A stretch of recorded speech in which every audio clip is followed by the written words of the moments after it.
राम राम राम राम राम।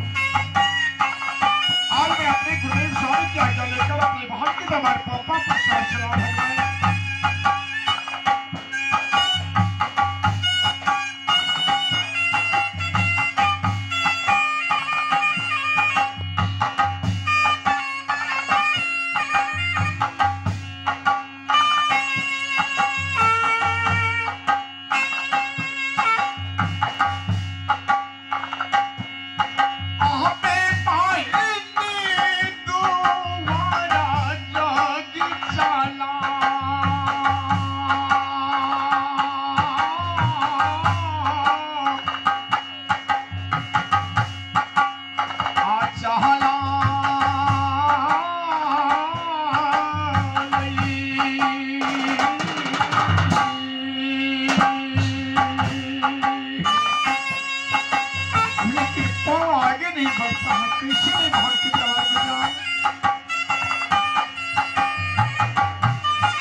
पैदा दिया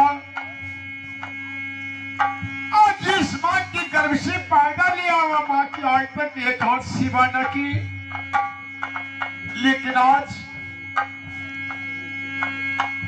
एक ऋषिराज जोगी की वचन लेकर मैं जोगी फकीर का वेश बनाकर बहन के दरबार में चाकर करने के लिए चला। कौन से ऐसा भाई होगा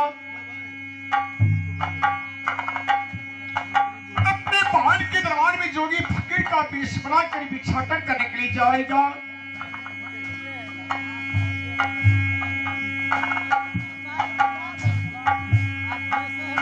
आज वह बाहर के नगर समाज के लोग मुझे जोगी का वेश में देखेगा। बाहर के नगर समाज के लोग अपने मन में क्या सोचेगा।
आज आप हमें बहन के दरबार में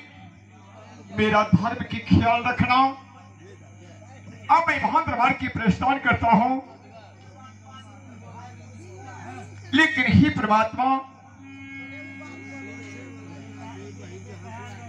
आवे ऐसा ना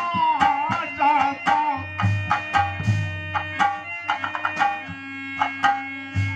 जजना गोसैया जी।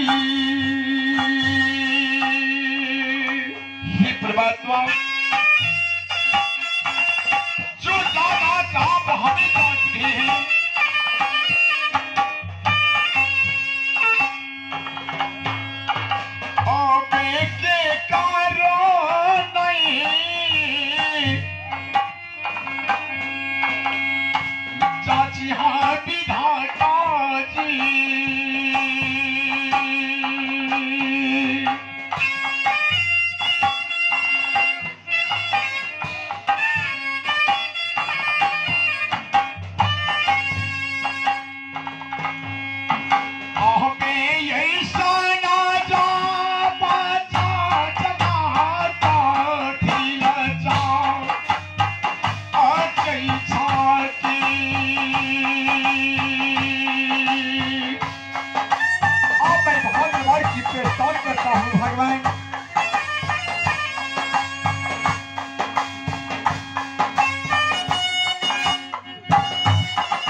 चौपेरिया मार गेलो ने गे हाँ गे यहाँ चेपियाला चौपेरिया आहे ना माया के बाजार लगेबे हाँ आ जाने से मुसाफिरी एते ओकरा से नाम ठेकान पूछबे अगर ठहर गेले हाँ तो तोरा सबसे पहले बियाह करा देबो हाँ कहते मैं तैयार है चुप हे बहन सुना ऐ जगह में माया का बाजार लगावा जादू के पूरी आगे बहिना जुड़ा से निकाली गई रे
चलाओ भगवान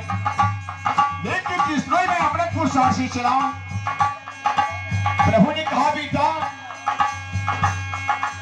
यहाँ से पंपापुर शहर जाने के लिए दो रास्ता है एक दाएं का और एक बाएं का बेटा यह दाएं रास्ता में धर्म की वास और बाएं रास्ता में पाप की वास बेटा प्रभु ने कहा बेटा तुम तो जोगी बन गया हमेशा तो धर्म के रास्ते से चलना परंतु पाप के रास्ते से नहीं लेकिन मैं यहाँ पर एक रास्ता देखता हूँ किसे दाएं माने और किसे बाएं